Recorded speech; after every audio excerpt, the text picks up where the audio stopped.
Will this be the year that Israel finally rebuilds the altar on the Temple Mount and brings the korban Pesach?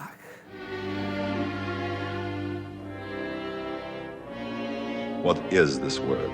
Oh, korban Pesach? It means Passover sacrifice. Young lambs that were slaughtered in the temple courtyard and eaten at the Passover Seder in Jerusalem, a memorial of the Exodus from Egypt, when God brought us out of slavery and He commanded us to keep the laws of the Passover forever, for the rest of time. Since the destruction of the temple, however, the meat of the korban Pesach has been missing from our Seder tables, but maybe not for much longer. How might this happen as early as this Passover, in just a couple weeks from now? You might be thinking, how's that even possible? What about the Dome of the Rock? Don't you need the ashes of the red heifer? And look, we're going to get into all this and clear it all up on this special pre-Passover edition of Third Temple Update from Israel. Please subscribe so you don't miss future updates, and let me know what you think about the Passover this year down in the comments. Now take a look at this post on X from activist Ayelet Lash. She says, "Now that we have seen that it's possible to close the Temple Mount to Arabs during Ramadan, and the world did not collapse, I see no logical reason to prevent the Jews from offering the Passover sacrifice this year on the Temple Mount. There is nothing more symbolic than this, to celebrate the festival of freedom this year, free from the mindset of being guests in our own land, and finally the homeowners. And whoever dares to rebel should be deported immediately." So we'll talk more about the Temple Mount closure in just a minute, but first I want to show you an article from the Palestinian Authority news agency on March 8th. Temple extremist. I love how they put temple in quotation marks, like they refuse to acknowledge our history. Temple extremist Israeli groups escalate campaign to impose Passover sacrifice at Al-Aqsa Mosque amid continued closures.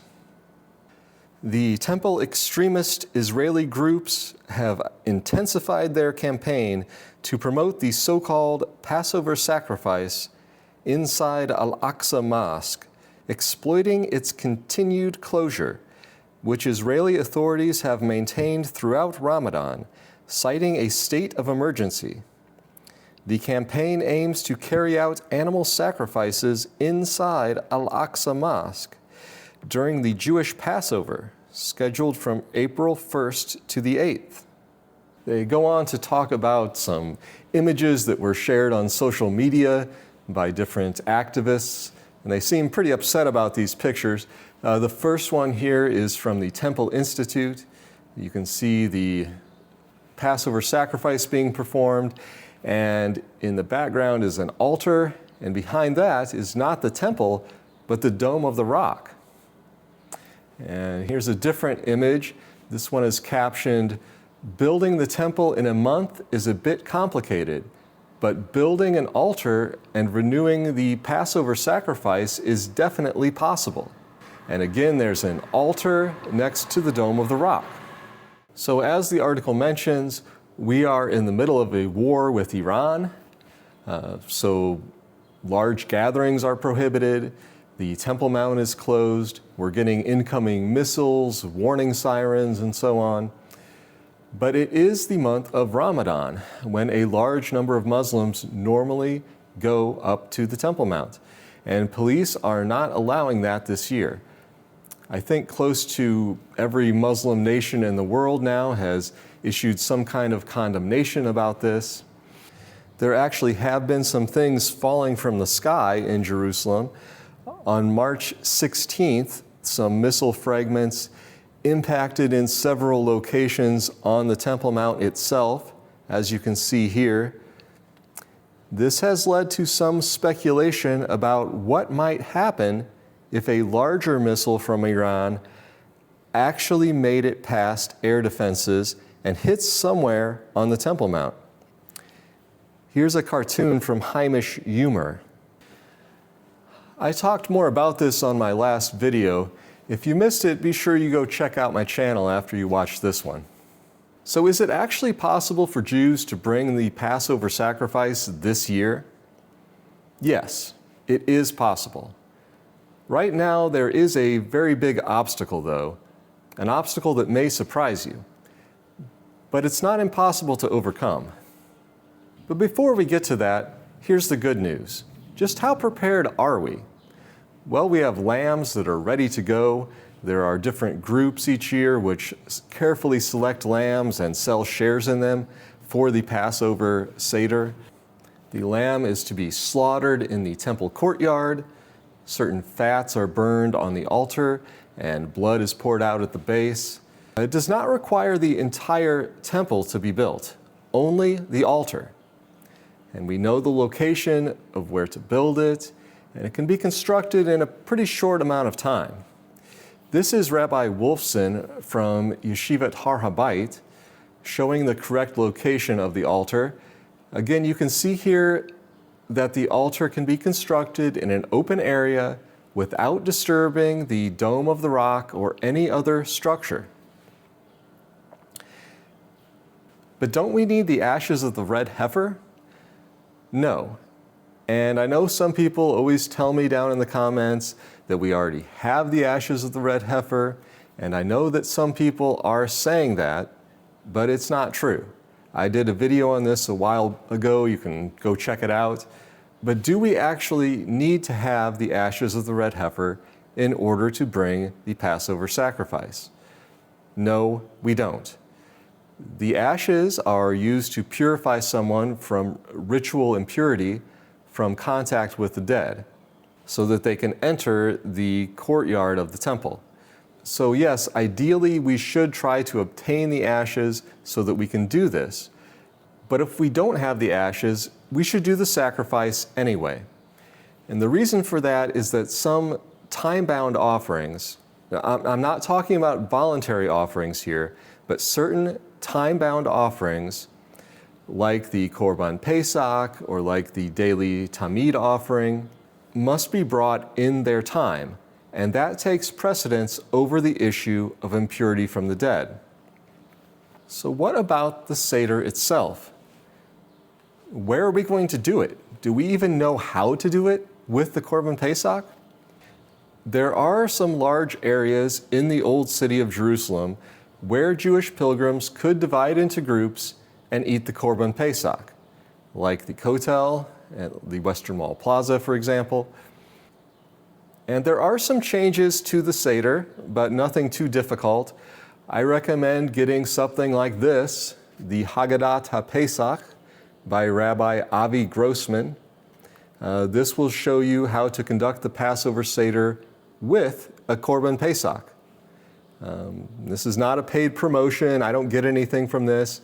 But if you're interested, you can search it online. So I told you there was a big obstacle to all of this, right? So what is it? Well, if you go pick up a sheep and try to walk up to the Temple Mount, you will find out very quickly what that obstacle is. You will be stopped by the Israel police, the Israeli government. They do not permit such things by force. I know this is supposed to be the Jewish state and Jewish religious freedom and all that kind of thing, but this is the reality. Take a look. Here's a protest that took place this past Motzei Shabbat, Saturday night, outside the Jaffa Gate in the old city of Jerusalem. It's a protest for the government to allow the Passover sacrifice. You can see they're holding signs that say things like Korban Pesach and Sacrifice Now. There are also petitions going around petitioning the government to allow the Passover sacrifice. Here's a petition addressed to Prime Minister Benjamin Netanyahu and the National Security Minister Itamar Ben-Gvir. It says, "We, the undersigned, address you with an emotional appeal and a sense of historical mission. The time has come. On the 14th of Nisan, which is April 1st, 2026, we ask you to allow the people of Israel to renew the sacrifice of the Passover lamb on the Temple Mount in accordance with the Torah of Israel in a controlled, respectful, and coordinated manner, as is expected of a Jewish state in its own land. So, is the government going to allow this? I don't know. But there's really something even more important than that. Take a look at this article by Rabbi Elisha Wolfson, Passover Sacrifice in These Days. Is it really possible? He says, all that remains is that we all believe and truly desire to fulfill the mitzvah, to do the commandment. We will learn the details of the laws, demand that our public emissaries allow the altar to be erected and the sacrifice to be offered, and prepare ourselves to ascend to Jerusalem. And thanks to the Passover sacrifice, may we merit complete redemption in mercy. So that's really the key. We as Jews, the people of Israel, must truly believe and truly desire to fulfill this commandment. Every year at the end of the Seder, we say, next year in Jerusalem. Now we must say, this year in Jerusalem, and mean it. B'ezrat Hashem, with the help of God, may our eyes see it and our hearts rejoice. If you enjoyed this video, I think you're going to love this one over here. And don't forget to subscribe, because if you want to stay updated, this is the place.